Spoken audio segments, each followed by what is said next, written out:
I once again welcome you all to this video जहाँ पर हम आई एंड IFS के इम्पोर्टेंट टॉपिक्स को इस डीप डाइव सीरीज के थ्रू डीपली समझने वाले हैं।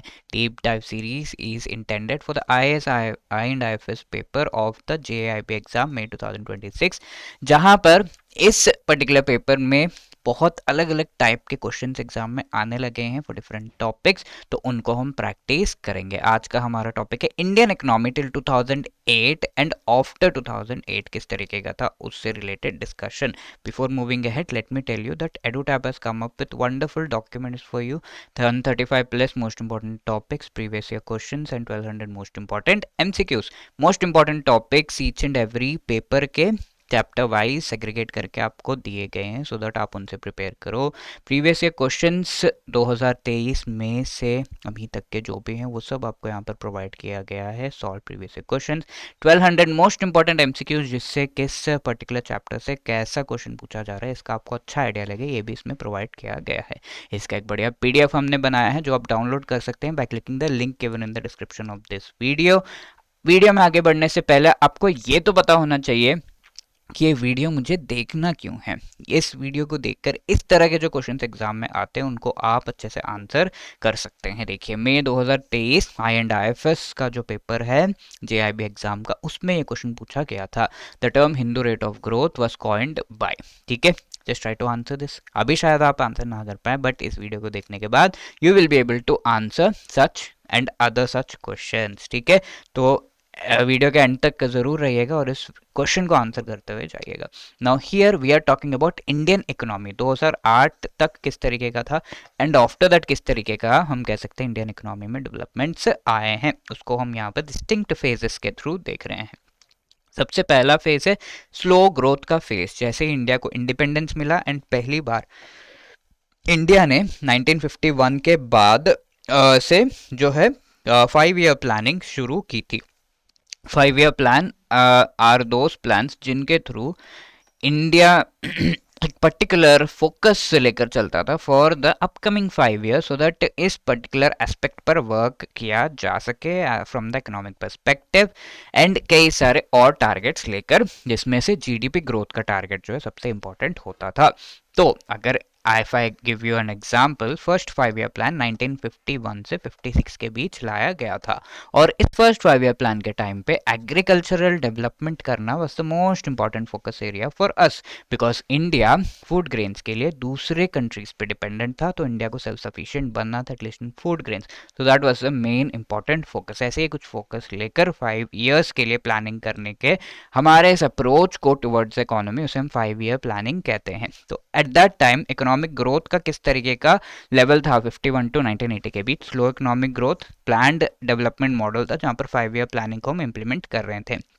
इस टाइम पे जो रेट ऑफ ग्रोथ था वो काफ़ी कम था, अराउंड 3.5% पर एनम के आसपास, पर कैपिटा इनकम इतना 1.3% के आसपास। तो 1950 टू 1980 के बीच जो रेट ऑफ ग्रोथ था उसे हम हिंदू रेट ऑफ ग्रोथ कहते हैं। ठीक है, ये टर्म कॉइन किया गया था बाय प्रोफेसर राजकृष्ण।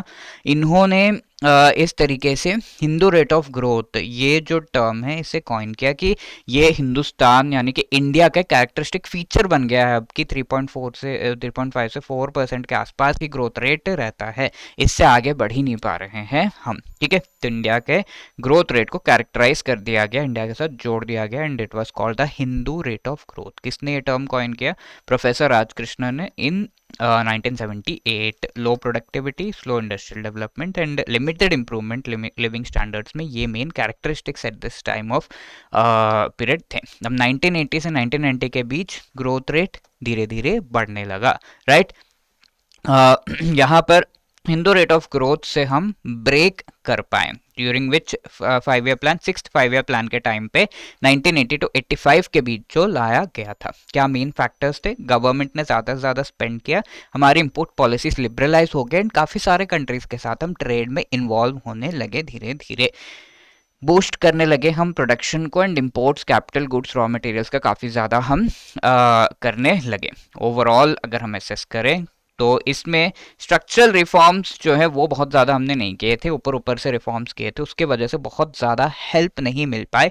और 1991-92 फाइनेंशियल ईयर में हम देखते हैं कि इंडिया के जो फॉरेक्स रिजर्व्स है वो कोलैप्स कर जाते हैं। ओके, तो उस टाइम पे हमें फिर बाहर कंट्रीज से फॉरेक्स रिजर्व्स, यानी कि इंडिया में डॉलर्स थे ही नहीं, so that we could buy things from other countries, so we had to buy these dollars from the international organisation called the international monetary fund. और उसने इंडिया को कहा कि भाई ऐसा नहीं चलेगा, इकोनॉमी अच्छे से आपकी चलेगी नहीं अगर आप यही चीज़ें करते रहे, you have to come up with structural reforms. तो 1991 में हमने वेनी लार्ज चेंजेस हमारे इकोनॉमी में किए, which is called the LPG era. ठीक है, लिबरलाइजेशन, प्राइवेटाइजेशन एंड ग्लोबलाइजेशन। हमारे पॉलिसीज को हमने लिबरल बनाया, जहां पर प्राइवेट एंटिटीज को इकोनॉमी का पार्ट एंड जो फॉरेन एंटिटीज उनको भी इकोनॉमी का पार्ट बनाया कि वो इन्वेस्टमेंट्स कर सकते हैं इकोनॉमी में, यहाँ पर इंडस्ट्रीज वगैरह इस्टेब्लिश करना शुरू कर सकते हैं, ये सब। प्राइवेटाइजेशन, जहाँ पर बहुत सारे पब्लिक सेक्टर अंडरटेकिंग्स या कंपनीज आ गए थे, उनको फिर प्राइवेट एंटिटीज को उनका स्टेक थोड़ा थोड़ा दिया जाने लगा। इन ग्लोबलाइजेशन, जहाँ पर डिफरेंट कंट्रीज के साथ हम पहले सिर्फ ये जो बैलेंस ऑफ पेमेंट या फिर जो फॉरेन रिजर्व क्राइसिस आया क्यों था इंडिया में, बिकॉज हम सिर्फ mainly USSR which is present day Russia के साथ हम ट्रेड करते थे, एक्सपोर्ट्स वहाँ पर सिर्फ जाते थे, इम्पोर्ट हम बहुत ही कम ट्रेड डिफरेंट कंट्रीज के साथ करते थे। तो ग्लोबलाइजेशन के थ्रू डिफरेंट कंट्रीज के साथ हमने कनेक्ट किया फिर। ठीक है, तो there came the background of the economic reforms 1991 के टाइम पे। बैलेंस ऑफ पेमेंट क्राइसिस के बारे में मैं बता ही चुका हूँ, and LPG framework, liberalisation, privatisation, globalisation के बारे में भी मैं बता चुका हूँ। ठीक है, तो there was need, main need क्या था, सब कुछ गवर्नमेंट ही कंट्रोल कर रहा था। मेन नीड था प्राइवेट एंटिटीज के साथ कोऑपरेट करना एंड फॉरेन एंटिटीज के साथ कोऑपरेट करना। ठीक है, तो ये दोनों चीज़ें हो सकती हैं बाय बीइंग लिबरल। पहली बात तो कि गवर्नमेंट सब कुछ कंट्रोल नहीं करेगा। दूसरा, privatisation to connect with the private entities, globalisation to connect with the foreign entities. तो एलपीजी आप याद रख सकते हैं इस तरीके से।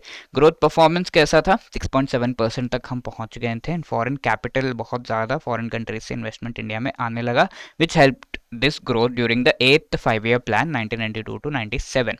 ठीक है, तो 9th 5-year प्लान 97 से 2002 के बीच 5.3% ग्रोथ रेट लाता है इंडिया में। 2002 से 7 के बीच 7.6% ग्रोथ रेट इंडिया में होता है। तो you can see we broke out from the Hindu rate of growth at this time. Okay, and high growth हम देखते हैं during 2002-3 to 6-7 financial years, 8.6%, and India second fastest growing economy of the world बन गया था, after only after China. Global economic boom, globally काफ़ी countries भी grow कर रहे थे, एंड उसमें इंडिया ने भी अपने गति गंगा में हाथ धो लिए, राइट। तो उस तरीके से 2004 to 5, 2009-10 में रैपिड एक्सपेंशन इंडियन इकोनॉमी में देखा गया था। ओके, नाउ 2008 में ग्लोबल क्राइसिस हुआ था। 2008 ईयर को यहाँ पर क्यों चुना गया है, बिकॉज 2008 में ग्लोबल क्राइसिस हुआ था। लेमन ब्रदर्स करके एक इंटरनेशनल फाइनेंशियल सर्विसेज प्रोवाइड करने वाली सेंटर कंपनी थी, और इस कंपनी ने बहुत सारे बैंक्स के साथ अपने रिलेशंस बनाए थे। अब ये कंपनी फेल होता तो सारे बैंक्स भी फेल होते, सो दैट हैपेंड। एंड इसका रिस्पॉन्स इंडिया में क्या था, इंडिया बहुत ज़्यादा इफेक्ट तो नहीं हुआ, बट क्योंकि ऑब्वियसली आरबीआई एंड गवर्नमेंट ने काफ़ी चीज़ें संभाल ली 2008 के टाइम पे, एंड इवन बाहर से भी आईएमएफ वगैरह ने भी हेल्प किया था। तो फिस्कल स्टिमुलस, यानी कि हमारे गवर्नमेंट ने काफ़ी सारे पैसे खर्च किए, 3.5% ऑफ जीडीपी खर्च किया था ड्यूरिंग दिस टाइम, के इन चीज़ों से हम बच सके। Monetary stimulus from the side of the reserve bank of India, वो भी इतना 9% ऑफ जीडीपी खर्च किया गया था। एंड इसके बाद काफ़ी ज़्यादा हमारा जो है, इसकी वजह से क्या होता है, काफ़ी पैसा गवर्नमेंट ने खर्च कर दिया, तो फिस्कल डेफिसिट होने लगा, जहाँ पर गवर्नमेंट के पास जो एक्सपेंडिचर करना है, लेट्स से 10,000 का है, तो इनकम गवर्नमेंट का बहुत कम रहता था, 5,000, और बाकी पैसे कहीं से बोरो करो, ये करो, this is the fiscal deficit. तो वो बढ़ने लगा, एंड उसको संभालने के लिए FRBM, fiscal responsibility and budget management act को हम लेकर आए। ठीक है, फिस्कल स्टिमुलस को विदड्रॉ नहीं किया गया था, यानी कि पैसा गवर्नमेंट बहाए जा रही थी, and later on current account deficit भी यहाँ पर हो गया था, जहाँ पर हमारे जो एक्सपोर्ट्स हैं जिससे इंडिया को अर्निंग मिलता है वो कम थे, 5,000 लेट से, एंड इम्पोर्ट्स हमारे बढ़ते ही जा रहे थे, इम्पोर्ट कॉस्ट जो है बढ़ता ही जा रहा था। तो इनका जो डिफरेंस है उसे हम करंट अकाउंट डेफिसिट कहते हैं। Hope that is very clear, this were increasing, right. 2021 तक ये हाल था। पोस्ट 2008 अगर हम देखें, करेंसी एंड क्रेडिट यानी कि लोन्स वगैरह का एक्सपेंशन काफ़ी ज़्यादा देखा गया था। GST, insolvency bankruptcy code, corporate tax cuts and demonetisation की वजह से मेजर स्ट्रक्चरल रिफॉर्म्स से ये सारे, जिनके बारे में आपको ऑलरेडी पता है। एवरेज ग्रोथ 6.5% तक था एंड कई सारे चीज़ों का बेस ईयर हमने 2011-12 को लिया हुआ है, including calculation of GDP, right. इसके अलावा कई सारे स्ट्रक्चरल इश्यूज आए, लाइक 2018-19 में कोविड के वजह से मैन्युफैक्चरिंग स्लो हो गया एंड इंडिया का इकोनॉमिक ग्रोथ भी काफ़ी स्लो हो गया। फाइनेंशियल सेक्टर पे भी काफ़ी स्ट्रेस था एंड 4% तक हमारा जो इकोनॉमिक ग्रोथ है वो रह गया था एंड स्लो डाउन हो गया था इंडिया में, तो उससे फिर हम अभी रिकवर करने की पूरी कोशिश कर रहे हैं। Now related to that, if I ask you कि एग्जाम में कई सारे क्वेश्चंस आ जाते हैं, तो this is one paragraph, you can see Hindu rate of growth के बारे में यहाँ पर दिया हुआ 3.5% को कैसे प्रोफेसर राजकृष्ण इन्होंने एक टर्म कॉइन किया गया कि ये इंडिया के लिए कैरेक्टरिस्टिक फीचर है। 6 5 ईयर प्लान के टाइम पर higher government spending, liberalised import policies, ये सब हम करने लगे एंड हम इस ग्रोथ रेट से आगे बढ़कर 5 to 6% ग्रोथ रेट पे आ गए। 1991 में बैलेंस ऑफ पेमेंट क्राइसिस हुआ इंडिया में, जिसके वजह से बहुत कम डॉलर्स इंडिया के पास बच गए थे एंड आखिरकार इंडिया ने उन चीज़ों से ब्रेकआउट करके 2003 एंड 2006-07 के बीच हम जो है काफ़ी हाई ग्रोथ रेट 8.6% तक पहुंचे, जहां पर India was second fastest growing economy in the entire world. ठीक है, 2008 के क्राइसिस ने चीज़ों को थोड़ा स्लो डाउन किया एंड कोविड-19 की वजह से भी चीज़ें स्लो डाउन हुई and that is the entire economic framework in a nutshell. ठीक है, तो ये पैराग्राफ दिया एंड इनसे रिलेटेड ये क्वेश्चंस आपको दिए गए। Please tell me the answer. Hindu rate of growth किस चीज को कहा जाता है? Please pause the video and try to answer. Yes, यहाँ पर अगर हम देखें, high growth achieved after economic reforms नहीं, low economic growth during the planned economy period, agricultural stagnation after 2008, growth slowdown caused by the global financial crisis। ठीक है, तो mainly क्या हुआ था, लो इकोनॉमिक ग्रोथ। ठीक है, प्लान्ड इकोनॉमी पीरियड में जो लो इकोनॉमिक ग्रोथ है उससे रिलेटेड ये डिस्कशन है, जो कि हिंदू रेट ऑफ ग्रोथ हम कहते हैं। किसने कॉइन किया है ये टर्म? प्रोफेसर राज कृष्ण ने कॉइन किया है, राइट। तो this is the answer. Now this question में 2023 का, अब आंसर कीजिए इस क्वेश्चन को। Please pause the video, you will only answer. ठीक है, तो यहाँ पे पूछा हुआ है Hindu rate of growth term किसने कॉइन किया? तो professor Rajkrishna. At that time जो ग्रोथ रेट है वो कितना परसेंट रहा है? 3.5% तक। Which factor played a key role in breaking the Hindu rate of growth? इसको ब्रेक करने में कौन सा फैक्टर ने हेल्प किया? Reduction in fiscal deficit, higher government spending and liberalised import policies, full scale privatisation, export led industrialisation. तो obviously government spending बढ़ाया गया था एंड जो इंपोर्ट पॉलिसीज उन्हें लिबरल बनाया गया था, तो that helped in breaking out of the rate of Hindu rate of growth, and option B is the right answer here. Okay, now fourth question, the higher growth rate 8 5 year plan के time पे किस वजह से हुआ था, ये पूछा जा रहा है। Please pause the video and try to answer. Yes, agricultural reforms किए थे हमने, पब्लिक सेक्टर एंटरप्राइज को एक्सपैंड किया था, फॉरेन कैपिटल जो है उस वो बढ़ गया था after the economic reforms in India, या पॉपुलेशन ग्रोथ हुआ था। तो ऑब्वियसली दिस कैन बी, इसका जो श्रेय है वो दिया जा सकता है to the economic reforms and उसके बाद जो फॉरेन कैपिटल, फॉरेन करेंसी का इन्फ्लो इंडिया में हुआ था इन्वेस्टमेंट्स का, उसके वजह से ये high rate of growth 8 5 year plan के टाइम पे हमने देखा। Now this is one question. India's emergence as the second fastest growing economy after China was mainly supported by India. Second fastest growing economy कैसे बनता है? ठीक है, protectionist trade policies, favourable global economic conditions and domestic reforms के वजह से, large scale farm loan waivers, या फिर इंपोर्ट्स इंडिया में जो है वो कम हो गए इसके वजह से। तो ऑब्वियसली हमें पता है कि हमारा जो इस चीज का आंसर क्या होगा, second fastest growing economy India क्यों बना? तो you have to answer this and इसका आंसर आपको कमेंट सेक्शन में देना है। ठीक है, क्यों ये सारी चीजें हुई? तो वेरी ऑब्वियस आंसर है, please try to answer it, let's see who gives the right answer. अब ये क्वेश्चन पिछले जो सेशन है उसमें हमने देखा था, which of the following best describes nature of British industrialisation in India during colonial period? It aimed at balance industrial growth, primarily intended to support Indian entrepreneurship, ये दोनों ही चीजें नहीं है। ब्रिटिश सेल्फ इंटरेस्ट के लिए था, इंडिया डेवलपमेंट से उसका कोई खास मतलब नहीं था। तो obviously C is the right answer over here. ठीक है, focused on strengthening traditional Indian handicraft, obviously not.